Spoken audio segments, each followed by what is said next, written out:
Junction ಸತ್ಯ ಸಂಗಮ. ಜೈಲಿನಲ್ಲಿರೋದು challenging star Darshan, ಆದ್ರೆ ಅಲ್ಲಿ ನಡೆದಿದ್ದು ಪೊಲೀಸರ ಕಳ್ಳಾಟ. ಕೈದಿಗಳನ್ನ ಕಾಯಬೇಕಾದ ಪೊಲೀಸ್ ಪೇದೆ ಡಿ ಬಾಸ್ ದರ್ಶನಕ್ಕೆ ಹಾತೊರೆದು ರೂಲ್ಸ್ ಬ್ರೇಕ್ ಮಾಡಿದ್ದಾರೆ.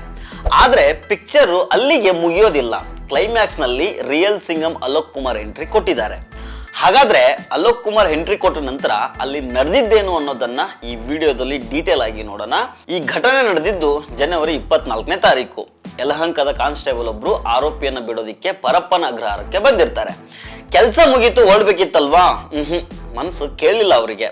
ಒಳಗಡೆ ಇರೋದು ಡಿ ಬಾಸ್ ದರ್ಶನ್ ಅಲ್ವಾ, ನೋಡ್ಲೇಬೇಕು ಅಂತ ಆ ಪೇದೆಗೆ ಹುಚ್ಚು ಹಂಬಲ ಶುರುವಾಗುತ್ತೆ. ಅಲ್ಲೇ ಇದ್ದ ವಾರ್ಡರ್ ಪ್ರಭಾಕರ್ ಬಳಿಗೆ ಹೋಗಿ, ಸಾರ್ ಪ್ಲೀಸ್ ಸಾರ್, ಒಂದ್ಸಲ ಬಾಸ್ನ ಕಣ್ ತುಂಬಿಕೊಳ್ತೀನಿ, ಒಂದು ಹೆಲ್ಪ್ ಮಾಡಿ ಅಂತ ರಿಕ್ವೆಸ್ಟ್ ಮಾಡ್ಕೊಳ್ತಾರೆ. ಆ ಪೊಲೀಸ್ ಪೇದೆಯ ರಿಕ್ವೆಸ್ಟ್ಗೆ ವಾರ್ಡರ್ ಪ್ರಭಾಕರ್ ಕರ್ರೋಗ್ಬಿಡ್ತಾರೆ. ಬಾಗುರು ಯಾರಿಗೂ ಗೊತ್ತಾಗಲ್ಲ ಅಂತ CCTV ಕಣ್ ತಪ್ಪಿಸಿ ಕಳ್ಳ ದಾರಿಯಲ್ಲಿ ದರ್ಶನ್ ಇದ್ದಂತಹ ಬ್ಯಾರಕ್ಗೆ ಕರ್ಕೊಂಡು ಹೋಗಿದ್ದಾರೆ. ಅಲ್ಲಿ ಆ ಪೇದೆಗೆ ಡಿ ಬಾಸ್ನ ಕಣ್ ತುಂಬಿಕೊಳ್ಳುವಂತಹ ಒಂದು ದರ್ಶನ ಭಾಗ್ಯ ಸಿಕ್ಕುತ್ತೆ. ಯಪ್ಪ, ನನ್ನ ಜೀವನ ಇವತ್ತಿಗೂ ಸಾರ್ಥಕ ಆಯ್ತು ಅಂತ ಅನ್ಕೊಂಡು ಆ ಪೇದೆ ಹೊರಗೆ ಬಂದ್ರು. ಇಲ್ಲಿಗೆ ಅವರೆಲ್ಲ ಏನ್ ಅನ್ಕೊಂಡಿದ್ರು, ಮ್ಯಾಟ್ರ್ ಕ್ಲೋಸ್ ಆಗ್ಬಿಡ್ತು ಅಂತ ಅನ್ಕೊಳ್ತಾರೆ. ಆದ್ರೆ ಅಸಲಿ ಕಥೆ ಶುರುವಾಗೋದು ಇಲ್ಲಿಂದ. 2 ದಿನ ಬಿಟ್ಟು ಅಂದ್ರೆ ಜನವರಿ 26ನೇ ತಾರೀಕು ಜೈಲು DGP ಅಲೋಕ್ ಕುಮಾರ್ ರೌಂಡ್ಸ್ಗೆ ಅಂತ ಬಂದಿರ್ತಾರೆ. ದರ್ಶನ್ ಅವರನ್ನ ಭೇಟಿಯಾಗಿ ಏನಪ್ಪಾ ಹೇಗಿದ್ಯಾ ದರ್ಶನ್ ಅಂತ ವಿಚಾರಿಸ್ತಾರೆ. ಆಗ ಈ ದರ್ಶನ್ ತಮ್ಗೆ ಗೊತ್ತಿಲ್ಲದ ಹಾಗೇನೆ ಆ ಸೀಕ್ರೆಟ್ ಅನ್ನ ಓಪನ್ ಮಾಡ್ಬಿಡ್ತಾರೆ. ಸಾರ್, ಮೊನ್ನೆ ಯಾರೋ ಒಬ್ರು ಕಾಕಿ ಬಟ್ಟೆ ಹಾಕಿರೋರು ಬಂದು ನನ್ನ ನೋಡ್ಕೊಂಡು ಹೋದ್ರು ಅಂತ ಹೇಳ್ಬಿಡ್ತಾರೆ. ಈ ಮಾತು ಕೇಳ್ತಾ ಇದ್ದ ಹಾಗೇನೆ ಅಲೋಕ್ ಕುಮಾರ್ ಕಿವಿಗೆ ಸಿಡಿಲ್ ಬಡ್ದಂಗಾಗುತ್ತೆ. ಏನು ಕಾಕಿ ಬಟ್ಟೆ ಅವನ, ಅದು ನನ್ನ ಪರ್ಮಿಷನ್ ಇಲ್ಲದೆ ಒಳಗೆ ಬಿಟ್ಟಿದ್ದ್ಯಾರು ಅಂತ ಕೆಂಡಾಮಂಡಲರಾಗ್ತಾರೆ.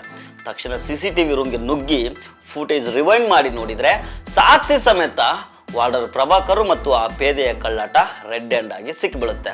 ತಪ್ಪು ಮಾಡಿದ ಮೇಲೆ ಸುಮ್ಮನೆ ಬಿಡ್ತಾರೆ ಅಲೋಕ್ ಕುಮಾರ್. ಸ್ಪಾಟ್ ಅಲ್ಲಿ ಆರ್ಡರ್ ಪಾಸ್ ಆಗುತ್ತೆ. ದರ್ಶನ್ ಮುಖ ದರ್ಶನ ಮಾಡಿಸೋಕೆ ಹೋದ ವಾರ್ಡನ್ಗೆ ಚಾಮರಾಜನಗರ ಜೈಲಿಗೆ ಪನಿಷ್ಮೆಂಟ್ ಟ್ರಾನ್ಸ್ಫರ್ ಮಾಡಲಾಗಿದೆ. ಅದಷ್ಟೇ ಅಲ್ಲ, ಇಲಾಖಾ ತನಿಖೆ ಉರುಳು ಕೂಡ ಸುತ್ತಕೊಂಡಿದೆ. ಡ್ಯೂಟಿ ಮರೆತು ಫ್ಯಾನ್ ಆಗಿ ಹೋದ ಯಲಹಂಕದ ಪೇದೆಗೆ ಈಗ ನಡುಕ ಶುರುವಾಗಿದೆ. ಅವ್ರ ಮೇಲೂ ಶಿಸ್ತು ಕ್ರಮ ಜರುಗಿಸೋದಿಕ್ಕೆ DCPಗೆ ಖಡಕ್ ವಾರ್ನಿಂಗ್ ಹೋಗಿದೆ. ಒಟ್ನಲ್ಲಿ ದರ್ಶನ್ ನೋಡೋದಿಕ್ಕೆ ಹೋದ ಪೊಲೀಸರಿಗೆ ಈಗ ತಮ್ಮ ಕೆಲಸ ಉಳಿಸ್ಕೊಳ್ಳೋದೇ ದೊಡ್ಡ ಸವಾಲಾಗಿದೆ. ಜೈಲಿನಲ್ಲಿ ನಟನೂ ಇಲ್ಲ, ಸ್ಟಾರು ಇಲ್ಲ, ಬಾಸು ಇಲ್ಲ, ಎಲ್ಲರೂ ಖೈದಿಗಳೇ ಅಂತ ಅಲೋಕ್ ಕುಮಾರ್ ಮತ್ತೊಮ್ಮೆ ಸಾಬೀತು ಮಾಡಿದ್ದಾರೆ. ಪೊಲೀಸರೇ ಈಗ ನಿಯಮ ಮುರಿದು ದರ್ಶನ್ ನೋಡೋದಿಕ್ಕೆ ಹೋಗಿರೋ ಬಗ್ಗೆ ನಿಮ್ಮ ಅಭಿಪ್ರಾಯ ಏನು ಅನ್ನೋದನ್ನ ಕಮೆಂಟ್ ಮಾಡಿ ತಿಳಿಸಿ.